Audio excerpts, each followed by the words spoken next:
Another team you guys have been working with a lot lately, David Finley, Juice Yep. Robinson. Did it surprise you to hear that they were coming over? Because I mean, that is a big step. I mean, Chris Bay being in the tournament, that's one thing. That's New Japan Of course it strong. didn't surprise me. I was part of the hand on the wheel, brother. No, I thought it was great. And, you got to remember, when I left Japan, I've known Finley since he was a small kid. I mean, Yeah. Fit and Mel live in Georgia, not far from me. We've always been very friendly. Fit helped me a lot young in my career early on.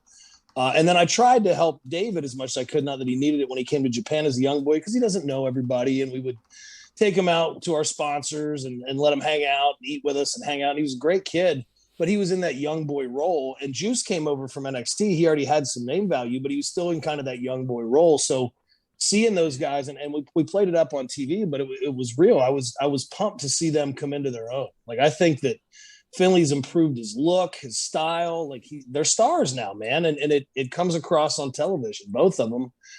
They're a great team, great young team, athletic, good in the ring, entertaining. It was fun to see them on the American TV side of things, where they're getting to do some more backstage stuff and to show some character stuff. I think that's great for them.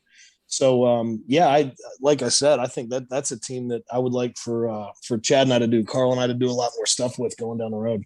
I remember when Juice popped up in Ring of Honor a couple years ago when AEW first started, and I was like, oh, that's giant for Ring of Honor. A lot of people didn't know that it was, and unfortunately Yeah. it didn't work, but he's just so magnetic. And it's one of those examples of the WWE system works for a lot of people, but it doesn't work for everybody.